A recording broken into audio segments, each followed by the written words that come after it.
विधानसभा चुनाव के दौरान कांग्रेस के लिए मुसीबत साबित होने वाले महादेव सट्टा ऐप घोटाले का जिन्न लोकसभा चुनाव के पहले एक बार फिर बाहर निकल आया है। छत्तीसगढ़ पुलिस की ईओडब्ल्यू ने पूर्व मुख्यमंत्री भूपेश बघेल समेत 21 लोगों के खिलाफ एफआईआर दर्ज कर ली है। राजनांदगांव लोकसभा सीट से कांग्रेस उम्मीदवार भूपेश बघेल के खिलाफ दर्ज हुई ये एफआईआर न केवल लोकसभा चुनाव के प्रचार अभियान में प्रमुख मुद्दा रहेगा, बल्कि भूपेश बघेल के सियासी करियर के लिहाज से भी अहम साबित होगा। रिपोर्ट देखिए।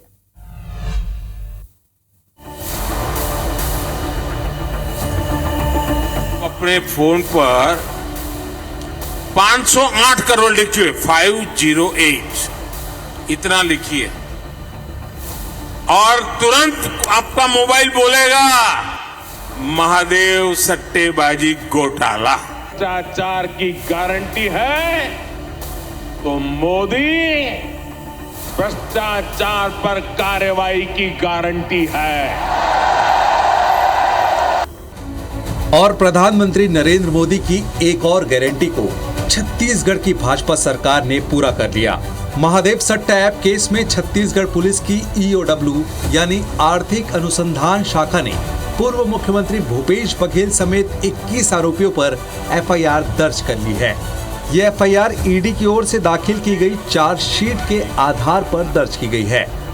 एफआईआर में कहा गया है कि महादेव ऐप प्रमोटर को पुलिस और प्रशासनिक अधिकारियों के साथ प्रभावशाली राजनीतिक व्यक्तियों का संरक्षण प्राप्त था। इस प्रोटेक्शन के एवज में ऐप प्रमोटर्स की ओर से भारी रकम दी जाती थी। ये वही प्रोटेक्शन मनी थी जिसका जिक्र प्रधानमंत्री नरेंद्र मोदी ने अपनी चुनावी सभाओं में किया था। अपने फोन पर 508 करोड़ लिखिए, 508 इतना लिखिए और तुरंत आपका मोबाइल बोलेगा महादेव सट्टेबाजी घोटाला। प्रधानमंत्री नरेंद्र मोदी छत्तीसगढ़ के पूर्व मुख्यमंत्री भूपेश बघेल को जिस 508 करोड़ रुपए प्रोटेक्शन मनी के तौर पर दिए जाने का जिक्र कर रहे थे, इसका आरोप इस ऐप के प्रमोटर शुभम सोनी ने दुबई से जारी अपने एक वायरल वीडियो में लगाया था। इस वीडियो में वो तत्कालीन मुख्यमंत्री भूपेश बघेल को 508 करोड़ रुपए दिए जाने का दावा कर रहा था।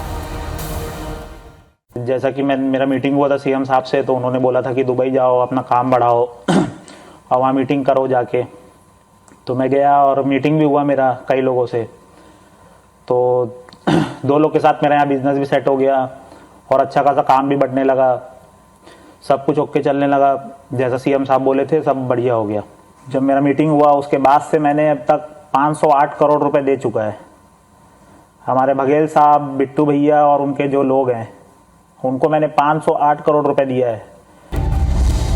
महादेव ऐप मामले में पूर्व मुख्यमंत्री भूपेश बघेल का नाम पहले भी सामने आया था, जब पिछले साल 2 नवंबर को ईडी ने असीम दास नाम के शख्स को 5 करोड़ 39 लाख रुपए के साथ राजधानी रायपुर के एक होटल से पकड़ा था। ईडी के मुताबिक असीम दास ने स्वीकारा था कि उसे ये रकम महादेव ऐप के प्रमोटर शुभम सोनी की ओर से छत्तीसगढ़ विधानसभा चुनाव प्रचार में खर्च करने के लिए किसी बघेल राजनेता को देने के लिए दी गई थी। ईडी की चार्जशीट के आधार पर अब ईओडब्ल्यू की ओर से एफआईआर दर्ज कर लिए जाने के बाद भाजपा ने भूपेश बघेल पर चौतरफा हमला बोल दिया है। क्या मसला चल रहा है, जनता के बीच चर्चा का विषय है, हम सब जानते हैं। कुछ बातें सामने आई हैं जिसके आधार पर ईओडब्ल्यू में अपराध पंजीबद्ध किया गया है। जांच होगा, विषय सामने आएगा।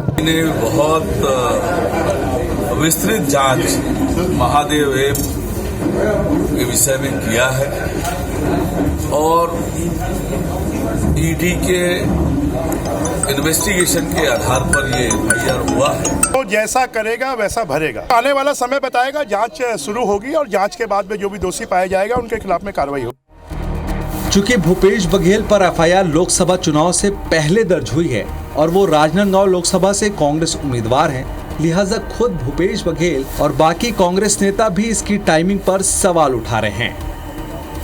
तो राजनांदगांव लोकसभा के चुनाव भारतीय जनता पार्टी हार चुकी है, हार मान चुकी है। ये स्पष्ट है कि वहां के चुनाव वो हार चुके हैं और इस कारण से बदनाम करने के लिए इस प्रकार की चीजें लाई गई है। महादेव ऐप को लेकर एफआईआर दर्ज करना भारतीय जनता पार्टी के षड्यंत्र को दिखाता है। भारतीय जनता पार्टी लोकसभा चुनाव में घबराई हुई है, डरी हुई है उसे ऐसा लगता है कि छत्तीसगढ़ में वो एक भी लोकसभा की सीट नहीं जीत पाएगी, तो वह कांग्रेस के नेताओं के खिलाफ षड्यंत्र कर रही है। कांग्रेस नेता भले ही एफआईआर के पीछे सियासत तलाश रहे हों, लेकिन गृह मंत्री अमित शाह ने छत्तीसगढ़ में भाजपा की सरकार बनने पर भ्रष्टाचारियों को उल्टा लटकाकर सीधा करने की चेतावनी तो पहले ही दे चुके थे। ये जो आदिवासियों का पैसा हजारों करोड़ रुपया घोटाले में खा गए हैं, उनको उल्टा लटका कर सीधा करने का काम ये भारतीय जनता पार्टी की सरकार। बहरहाल महादेव ऐप केस में पूर्व मुख्यमंत्री भूपेश बघेल के खिलाफ दर्ज हुई एफआईआर के बाद शुरू हुई सियासी बयानबाजी से एक बात तो साफ है कि विधानसभा चुनाव के बाद अब लोकसभा चुनाव के दौरान भी ये मुद्दा काफी गर्म रहने वाला है। सौरभ सिंह परिहार के साथ संदीप शुक्ला, IBC 24 रायपुर।